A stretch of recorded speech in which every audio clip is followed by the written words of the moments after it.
قصر البديع من المآثر التاريخية الفريدة من نوعها بمدينة مراكش، التي تساهم في تعزيز مكانة هذه الوجهة السياحية سواء على المستوى الوطني أو الدولي، وذلك باستقطابها يوميا المئات من السياح المغاربة والأجانب من أجل الوقوف عن كثب على الطابع المعماري والعمراني المستمد من الحضارات المتعاقبة على المملكة. وتعد هذه المعلمة التاريخية جزءا هاما في المدار السياحي الثقافي بالمدينة الحمراء المصنفة من قبل منظمة اليونسكو ضمن التراث العالمي منذ سنة 1985، مما يسهم في إبراز الدور الذي لعبته مراكش في العصور السابقة، خاصة وأنها كانت عاصمة للمغرب وملتقى للقوافل التجارية القادمة من جنوب الصحراء.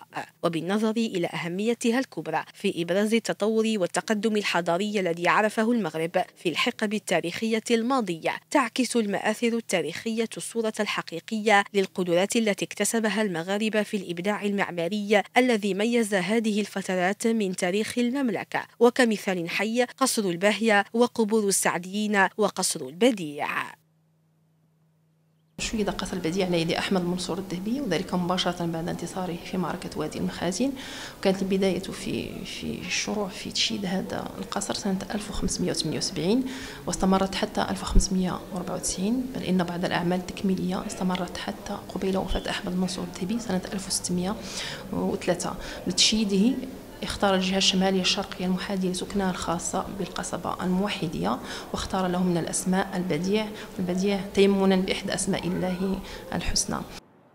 زوار هذه المعلمة التاريخية الفريدة من نوعها يستهلون مسار زيارتهم بسراديب تحت أرضية الشمالية التي يوجد بها معرض يتضمن عدة صور حول حي الملاح بمراكش. هذا الحي الذي شيد في القرن السادس عشر ويوجد بجوار قصر البديع، حيث تبرز هذه الصور الحلية واللباس اليهودي الذي يرجع في غالبيته إلى القرن التاسع عشر وبداية القرن العشرين، والذي يعكس الحياة اليومية لسكان الملاحة في الأربعينيات من القرن الماضي. إلى جانب هذه المعروضات هناك جناح خصص إلى المعالم التاريخية لمدينة مراكش، لينتقل الزائر بعد ذلك إلى فضاء آخر حيث جمع الفن حاضر بثقل كبير كتراث لا مادي كالحلقة والحليقية القدامى عبر صور قديمة، ثم جناح يبرز تطور النسيج المعماري بالمدينة منذ تأسيسها إلى حدود العام 1956، وذلك من خلال التصاميم القديمة والنصوص التاريخية ومجموعة من الخرائط.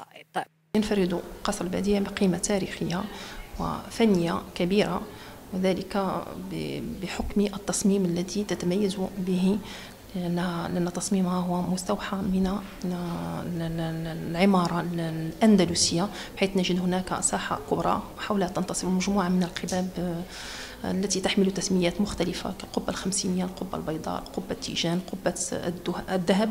ويتوسط هذا القصر صهريج كبير بالإضافة إلى صهاريج ركنية وأحواض مغروسة.